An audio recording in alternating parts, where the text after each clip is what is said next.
할렐루야. 우리 하나님께 영광의 박수 올려드리겠습니다. 하나님께서 오늘 우리 가운데 성령으로 역사하실 줄 믿습니다. 성령이 하시는 일이 뭐냐면 성령 수술이라고 해요. 성령 수술. 성령님께서 이 MRI나 CT로만 찾아낼 수 있는 그런 암덩어리들이나 그런 혹들이나 그런 암적인 존재들이 있잖아요. 여러분, 그건 절대 안 보여요. 눈으로 절대 못 봐요. 여러분, 옆 사람 한번 우리 쳐다보면서 이렇게 한번 인사합시다. 사랑합니다. 축복합니다. 시작. 네, 멀쩡해 보이죠? 멀쩡해 보이죠? 아니에요, 여러분. 멀쩡한 사람들 아무도 없어요. 우리 하나님의 손을 거치지 않으면 여러분, 우리가 그 영이 회복되지가 않습니다. 그러니까 자꾸 일그러지는 거예요. 요즘 하나님이 저에게 주시는 말씀이 영이 참 찌그러져 있고 일그러져 있는 영혼들이 많다는 거예요. 그러니까 거칠애로만 신앙생활을 할 뿐 하나님께 영혼을 맡기질 않는 거예요. 하나님이 너가 문을 열면 내가 들어가겠다. 그러니까 하나님이 인격적이시에요. 그래서 가끔 바울처럼 그냥 후들겨 패는 사람들이 있긴 하는데, 그냥 어떻게든 후들겨 패갖고 그냥 데려오는 사람이 있는데, 그게 얼마나 복입니까? 근데 하나님 인격적이세요. 네가 문을 열면 내가 들어가겠다. 여러분, 근데 그 문을 열지 않으면 영혼이 절대 고침을 못 받습니다. 그러니까 겉은 멀쩡해요. 속은 다 망가져 있어요. 조금만 해도 분노가 치밀고 욕심이 얼마나 많고 이 미움을 벗어나질 못하는, 그러니까 일주일 동안에 미움하고 이게 미움 때문에 정신을 다 뺏기는 거예요. 그 인생을 다 거기다 에너지를 소비하는 거예요. 욕심에 빠져갖고 그냥 돈에 그냥 정신에 팔려갖고. 여러분, 정말 하나님께서 오늘 우리의 영을 치료하시길 원하십니다. 여러분, 막상 사랑니 뽑기 전까지는요 두렵죠. 아, 이거 참고 말지, 좀 아프지. 근데 뽑으면 얼마나 아파요. 저도 한번 뽑아봤는데 여기 하루 종일 이거 휴지 이만한 거 손뭉치 꽂고 다니잖아요. 저 수요일이었거든요. 수요 예배 해야 되는데 어떻게 하는데, 근데 이제 그때 밥 먹는데 밥도 제대로 못 먹는 거예요. 근데 이제 사랑니를 엄청 많이 빼본 우리 최모 다니엘 집사 최모 저한테는 목사님 그거 별거 아니에요. 그냥 씹으면 돼요.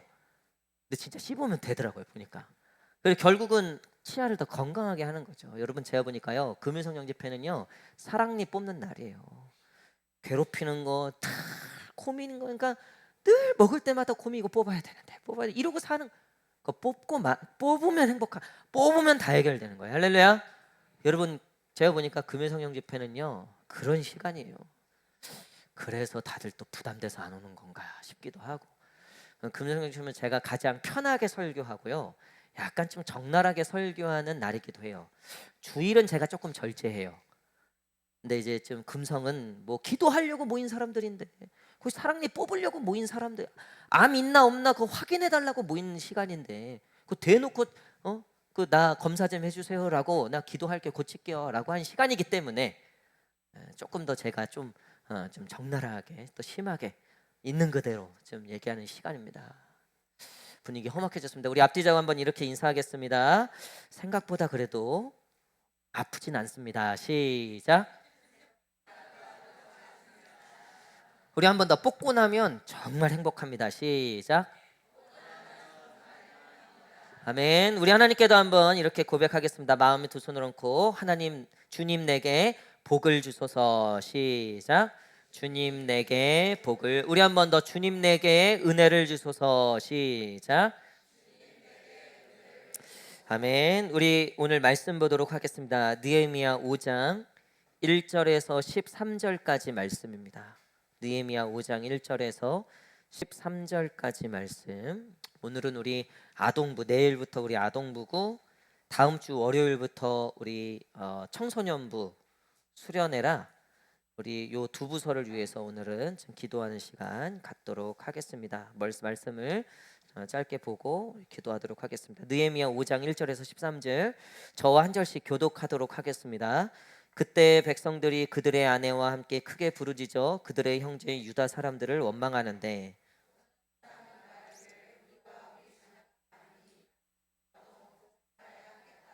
어떤 사람은 말하기를 우리가 밭과 포도원과 집이라도 저당 잡히고 이 흉년의 곡식을 얻자 하고,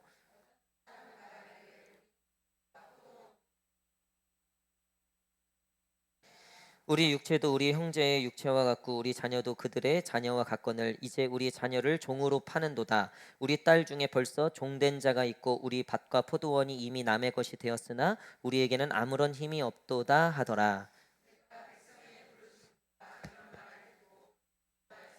깊이 생각하고 귀족들과 민장들을 꾸짖어 그들에게 이르기를 너희가 각기 형제에게 높은 이자를 취하는도다 하고 대회를 열고 그들을 쳐서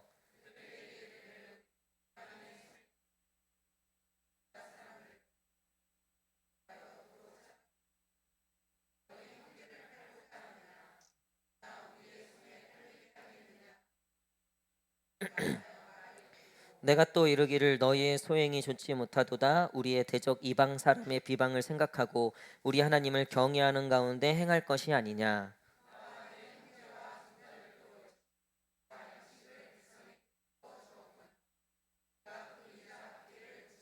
그런즉 너희는 그들에게 오늘이라도 그들의 밭과 포도원과 감람원과 집이며 너희가 구워준 돈이나 양식이나 새 포도주나 기름의 100분의 1을 돌려보내라 하였더니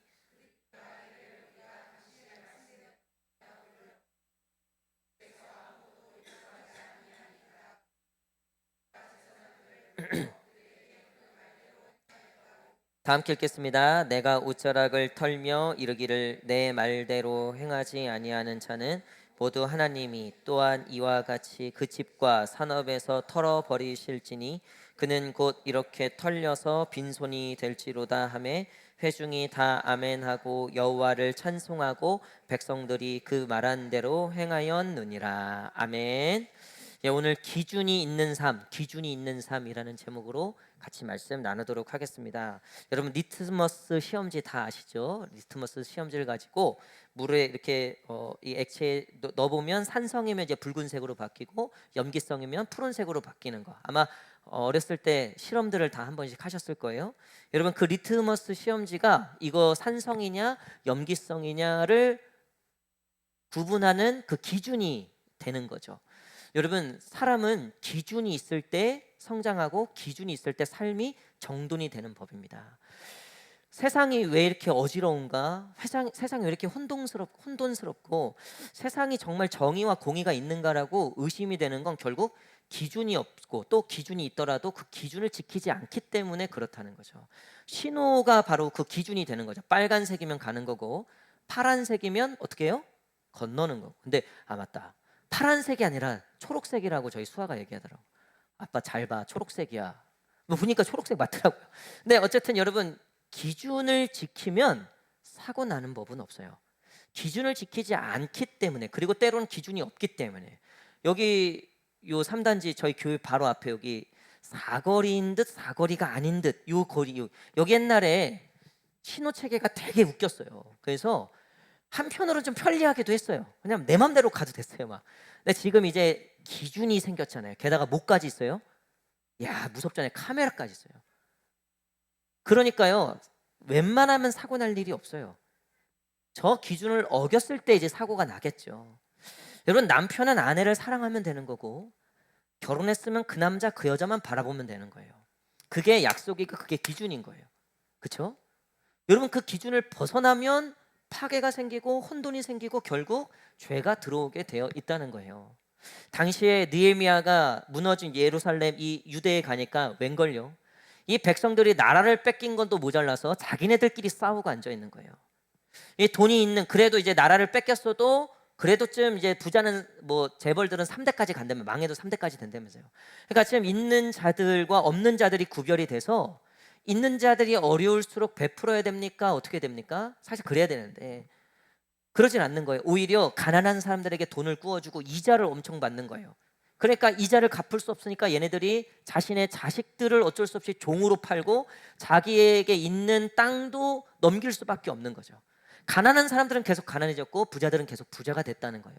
느헤미야가 왔어요. 느헤미야가 보고 일단은 뭘 한 거예요? 성벽을 재건하자 해서 일을 시작한 거예요. 왕의 조서, 아닥사스다 왕의 조서를 갖고 왔기 때문에 거역할 수는 없었어요. 그 거역하면 느헤미야 뒤에 있는 이 페르시아의 벌을 받는 거예요. 아닥사스다 왕의 조서를 갖고 왔기 때문에. 그러니까 싫으나 좋으나 할 수밖에 없어서 참여는 했는데 점점 힘들어지는 거죠. 어려워지는 거죠. 그리고 나서 이제 5장 1절에 드디어 이 불만이 폭파한 거예요. 자, 1절 말씀 한번 읽겠습니다. 1절 말씀 시작.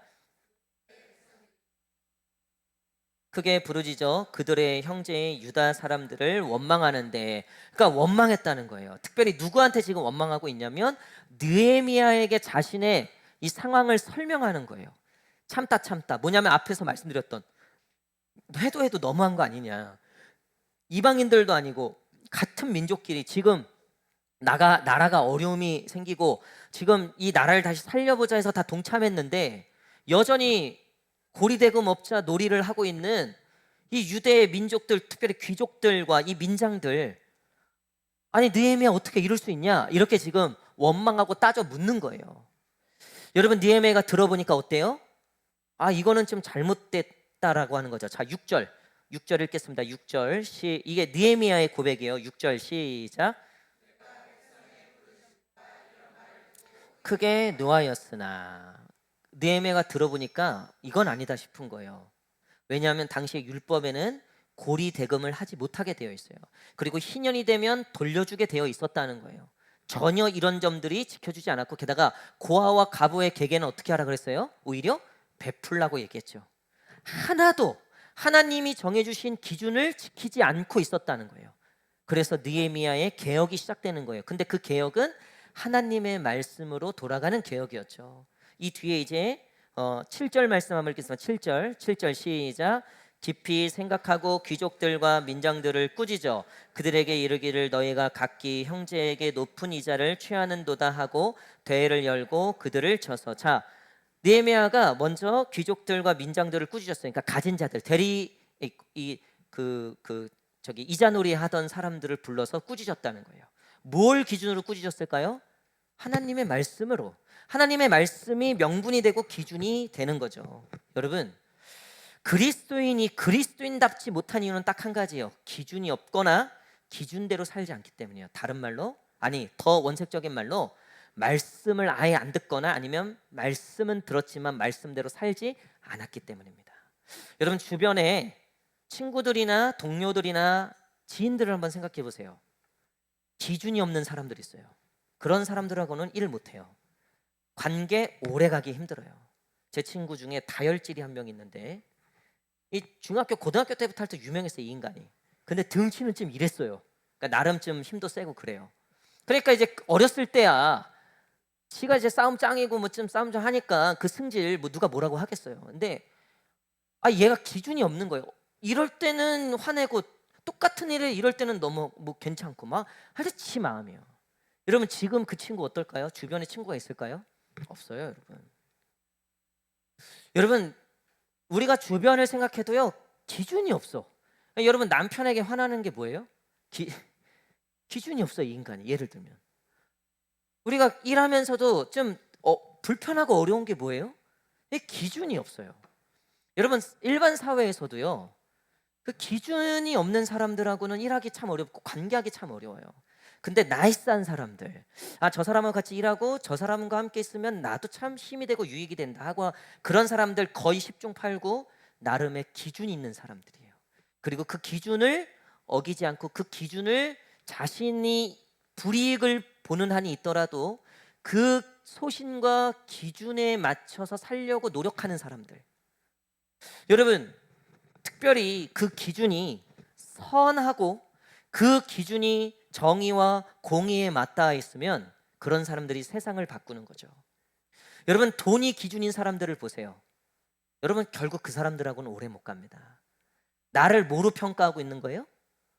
네 얼마짜리냐로 평가하는, 네 집 몇 평이냐로 평가하는 거예요.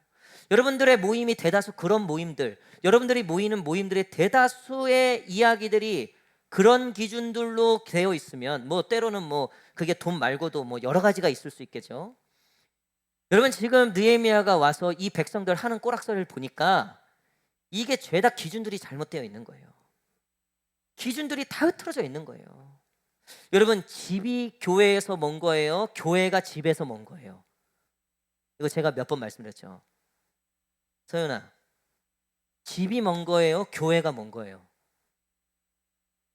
집이 먼 거죠. 교회가 기준인 사람은요, 내 집이 먼 거예요.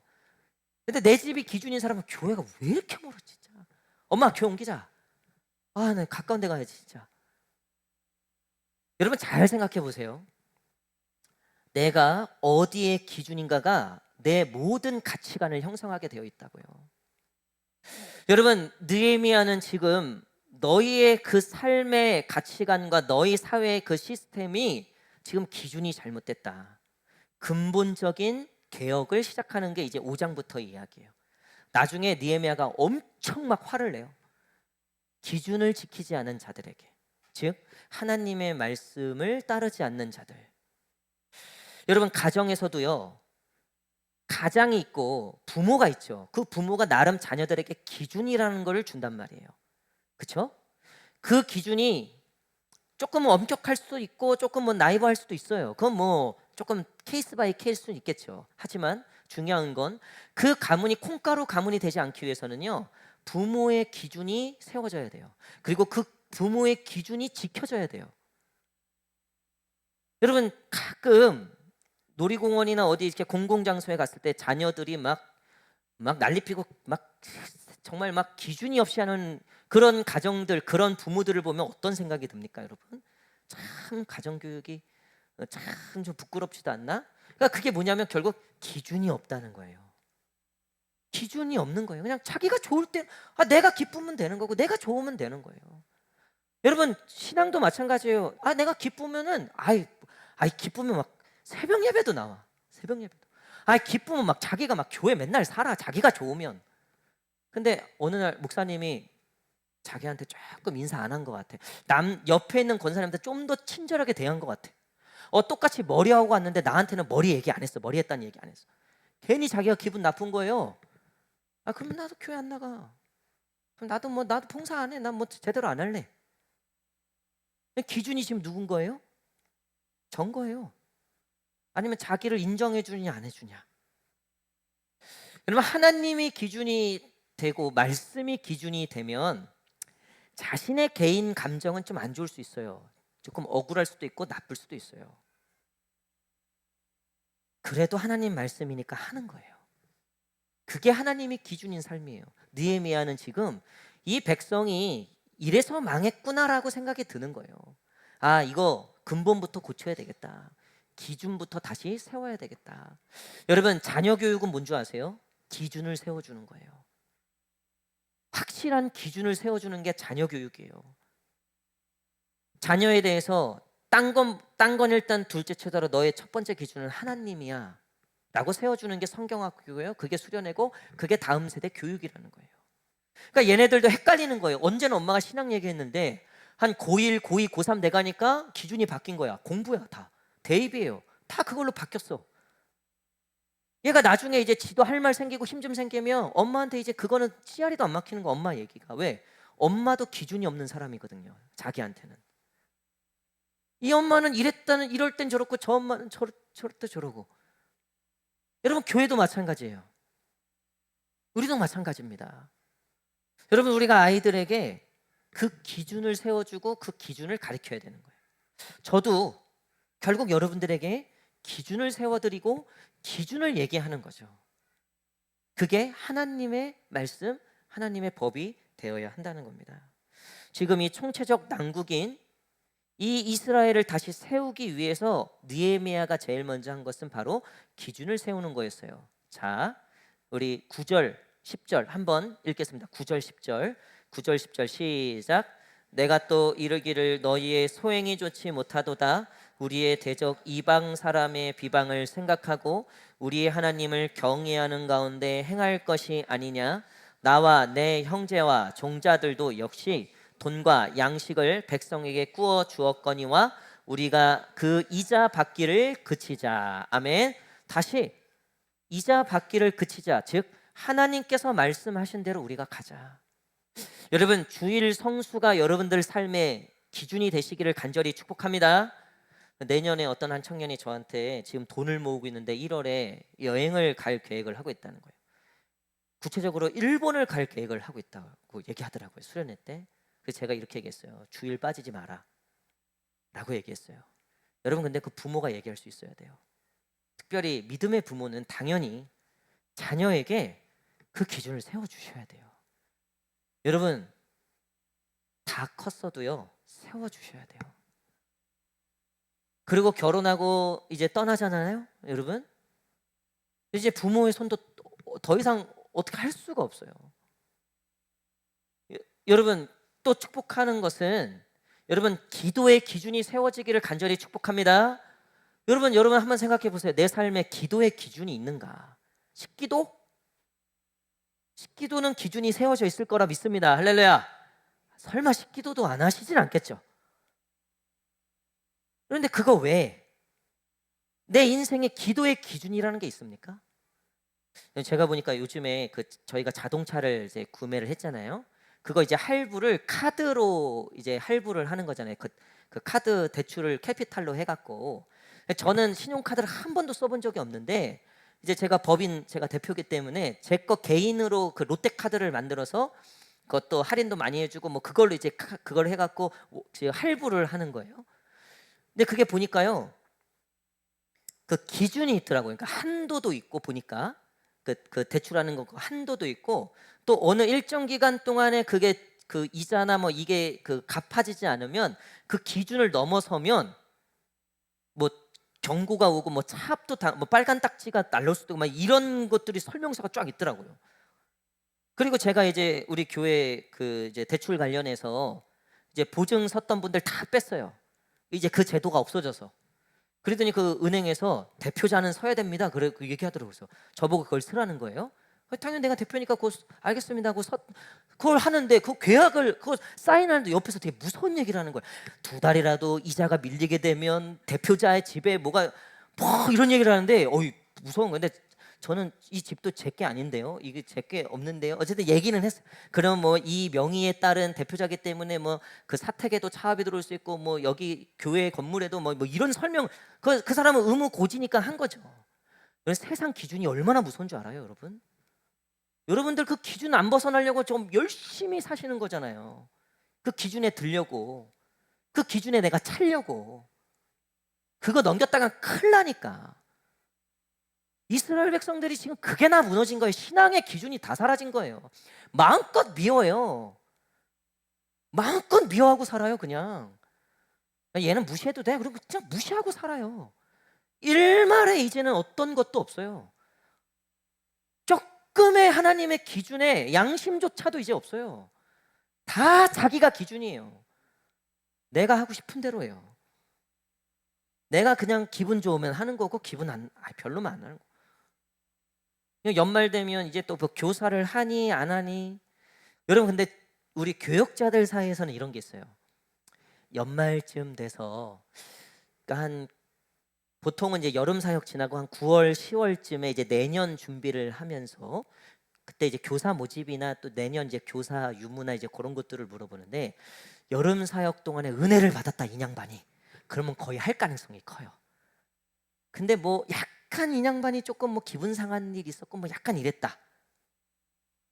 여러분 우리가 하나님을 위해서 하는 일들에 내가 기준이 되는 것들이 굉장히 많을 수 있다는 거예요. 물론 그거를 우리가 다 무시할 수는 없겠죠.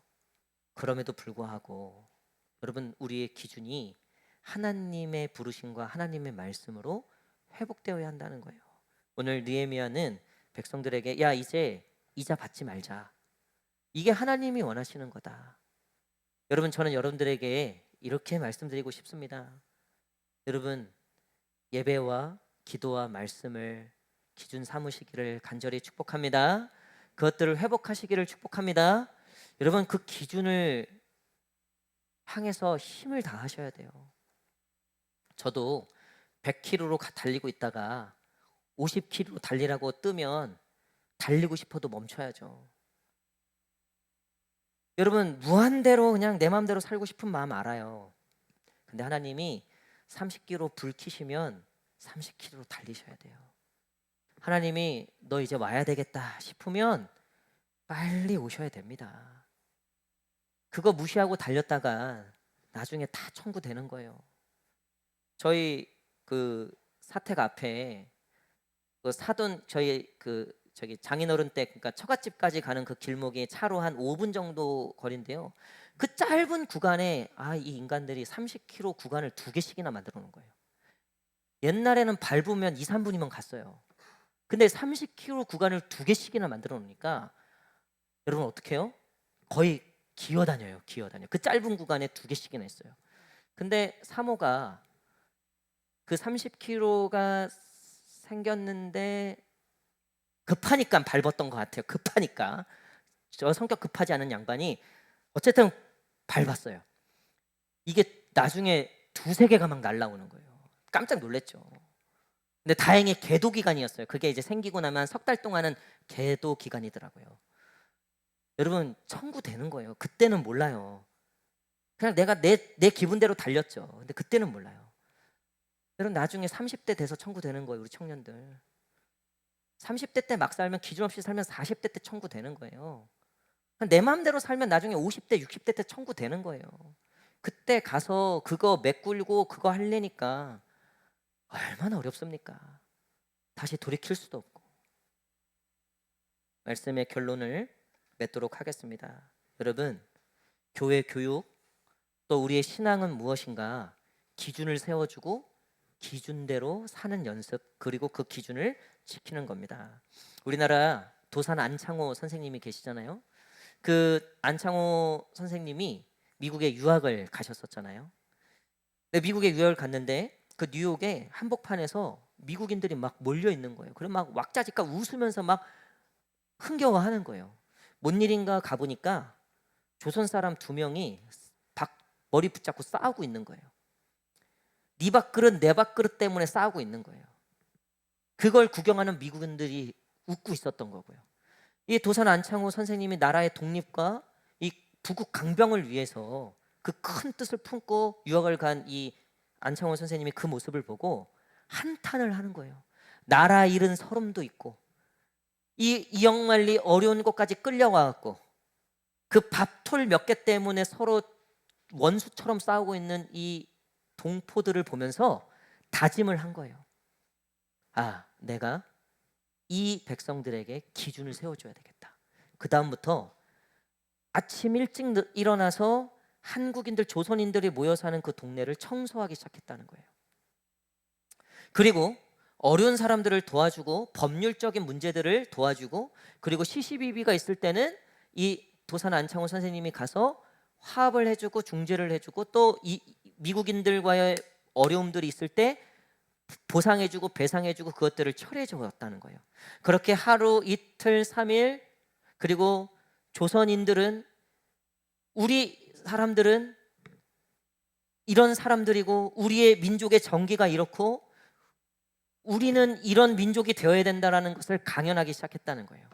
그러면서 점점 조선인들의 마을이 깨끗해지기 시작했고 싸움은 줄어들게 됐고 거기서 성공한 양반들이 대다수 독립군을 지원하는 이 금고들이 됐다는 거예요.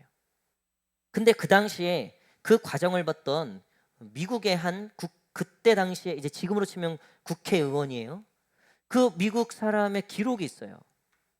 어느 날 맨날 서로 싸움질하던 이 사람들이 안 싸우고 동네가 깨끗해지고 이 사람들의 삶이 정돈이 되니까 물어봤다는 거예요. 혹시 조선에서 지도자가 왔습니까? 여러분 이 느헤미야의 리더십과 지도력은 바로 기준을 세워주는 거였다는 거죠. 여러분 누가 교회의 리더입니까? 누가 우리 가정의 리더입니까? 누가 이 세상의 리더가 되는 겁니까? 하나님의 기준을 가지고 하나님의 기준을 세워가는 사람. 여러분 직장에서도요. 남들은 다 기도 안 해도 나는 기도라는 기준을 세우는 거예요. 가정에서도 믿지 않는 가정이지만 나는 예배라는 기준을 세워가는 거예요. 친구들 관계 속에서 다 지 맘대로 살고 지 뜻대로 다 살지만 나는 하나님의 말씀이라는 기준을 세워가는 거예요. 여러분 다니엘, 느헤미야, 다윗, 에스더 다 보세요. 결국 그 세상을 통치하던 사람들은요 하나같이 다 하나님의 기준대로 살았던 사람이에요. 여러분 하나님께서 그 하나님의 기준을 가지고 사는 사람을 리더로 세워주시고 그런 사람들을 통해서 하나님의 역사와 일들을 이뤄내실 줄 믿습니다. 우리 이번에 아동부 우리 내일부터 성경학교 시작되는데 지금 대략 한 20명 정도 우리 친구들이 참여할 것 같아요. 새 친구들도 한 6명 지금 현재 확정이 된 게, 그리고 이제 격가지로 2명이 더 지금 왔다 갔다 하는데 이제 내일 오면은 이제 22명이 되는 거죠. 어쨌든 거의 다 참여하고 지금 기존에 있는 친구들 중에서 2명, 6학년 2명이 연락이 잘 안 되고 지금 그래요. 내일 돌아온 탕자처럼 딱 나타났으면 좋겠어요. 여러분, 이 아이들 1박 2일 동안, 그러니까 오늘 내일하고 모레 이틀 동안에 하나님의 기준을 세워주는 시간을 가질 거예요. 우리 친구들 중에는 믿지 않는 가정의 친구들도 제법 있어요. 그럼 특별히 그 아이들을 위해서 기도해 주십시오. 그리고 우리 청소년부는 요번에 한 20명 정도 또 월요일부터 2박 3일 수련을 참여하는데, 우리 전도사님이 올해 청소년부 가시고 이 인간들이 목사님 딱 떠나니까 너무 좋아하는 거예요.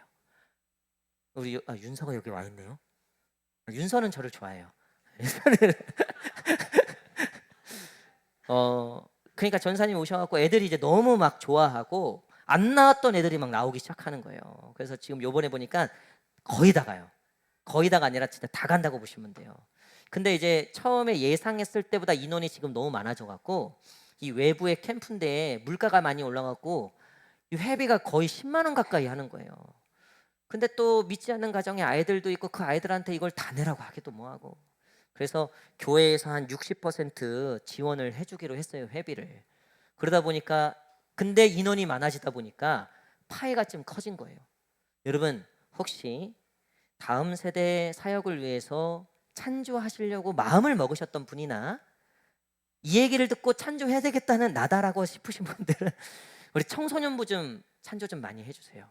청소년부, 우리 아동부 부장님이 계셔서 제가 아동부도 해주시는데, 이제 지금 아동부 교육자가 아니라 담임 목사로서 우리 청소년부를 좀 많이 좀 도와주세요. 우리 아동부는 그래도 지금 이제 재정적으로 지금 좀 이렇게 계획대로 그냥 그렇게 좀 가서 그럼에도 불구하고 해주세요.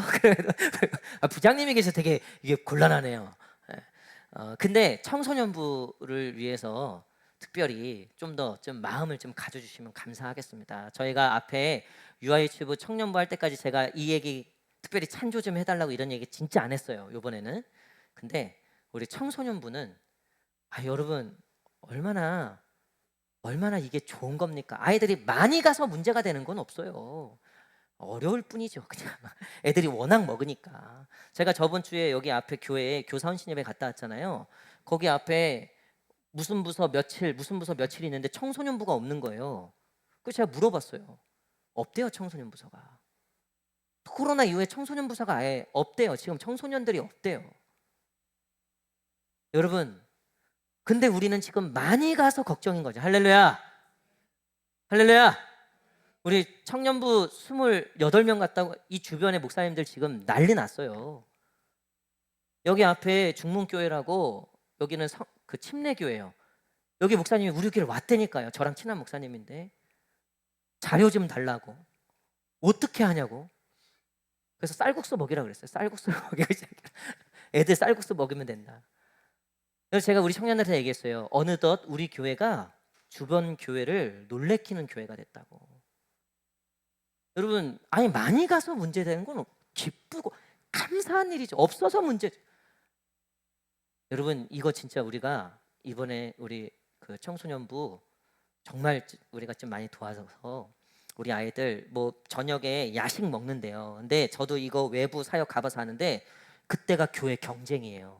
어느 교회가 더 잘 나오나, 이것들 애들끼리 지들끼리 비교하고 막 이래요. 우리 애들 기죽일 수 없잖아요. 할렐루야. 그래서 저 월요일 날 데려다 주기로 했거든요. 그때 저 멋있게 하고 가려고 그래요. 담임 목사님 꿀리지 않으려고 비웃었어 지금. 우리 다 함께 기도하고 우리 찬양하고 기도하도록 하겠습니다. 나의 기도하는 것보다, 우리 이 찬양 다 함께 하실 때, 여러분 이번 여름 사역 이제 다음 주면 다 끝나는데요. 돌이켜 보면 저희가 청년부에서도 또 우리 유아유치부도 그랬지만 사실 전한 건 딱 하나예요. 하나님. 청년들 주제가 어떻게 살 것인가였어요. 근데 대답은 제가 이렇게 얘기했어요. 야, 백문일답이다. 모든 질문의 답은 하나다. 예수 그리스도다.